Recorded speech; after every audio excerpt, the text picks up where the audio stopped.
We are now happy to be joined over Skype by one of our favorite guests, Walter McCarty, former Wildcat. Walter, thank you for joining us. First of all, I know you've been sick. Are you finally feeling better? We saw on Twitter you're a little sick. Yeah, I was out with strep throat. I was hurt. I never had strep throat before, and luckily I just got my voice back a day and a half ago, so I'm doing much better.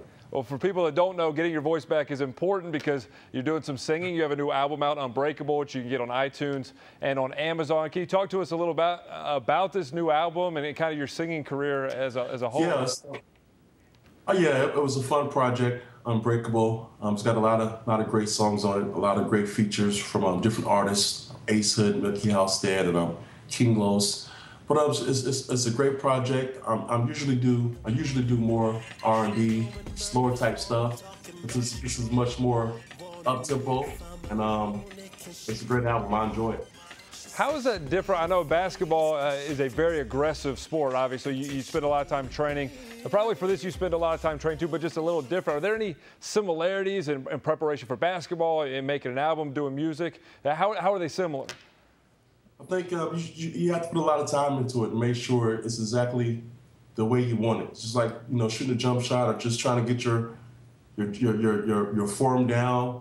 You just have to keep practicing until you have it the way you want it. And it's just the same with the song. You're in the studio and you first put the bass down and you just keep working it until you're happy with it. Now, UK last night lost to Notre Dame. They're in need of some practice, John Calipari was saying today. Not happy with their effort. One of the things that has kind of jumped out about this team is they have a lot of kids who seem like really nice guys, and they get along really well, very talented, but no one's really established themselves yet as having that killer instinct, that super competitiveness, the refuse to lose that maybe Michael Kidd-Gilchrist had and DeAndre Liggins. You've obviously played the game at a high level and you coached. Is that something that players are just born with, or can you teach a team that or individuals that as the season goes along? Well, a lot of players are born with it, but a lot of kids develop it. I think you can't compare the John Walls and the Cousins and the Michael Gilchrist kid. You can't compare those kids. Those kids are very rare, and those aren't everyday kids. When you get those kids, you got something that's very special. These kids are going to have to learn it. These kids are very good, very talented, and they're coming to a university that's been able to accomplish a whole lot. And they're going to have to work for it. They're freshmen, and they're in the spotlight, and they're going to have to understand that to be in the spotlight and stay in the spotlight, you got to get after it. And they're going to learn it, but they're all very young. Everything is really new to them right now. They're all very talented, and they're going to be a very good basketball team when it's all said and done. But they just have to understand where they're at and, what comes with the territory. And, they'll go back to the gym. Coach Cal will get them together. And I'm not worried at all. I think they're going to be a very good team. They're just young. They have to learn. And once they learn and get they've been hit in the face a couple of times now. And it's not a good feeling, and I'm sure that they don't feel good about it. And they're going to respond the way that we think they will and should. That was for a lot of those guys that are freshmen, that was their first real road test. They played those neutral sites, but the first test out on the road. As a player, when you get to college and you're playing at Kentucky and you get that first environment that's very hostile, how hard is that to adjust to the fans yelling at you and the noise and everything like that? It is difficult because you're trying to. Not only do you have to deal with that, but you're trying to stick to the game plan. You're trying to hear your coach. You're listening for instructions, and you're just trying to keep within your team and make sure you're doing what you're supposed to do. But it's tough. I remember, I didn't like playing on the road in that type of environment until my junior and senior year when we were mature and we were ready for it, and we could put that out of our mind and just at that time.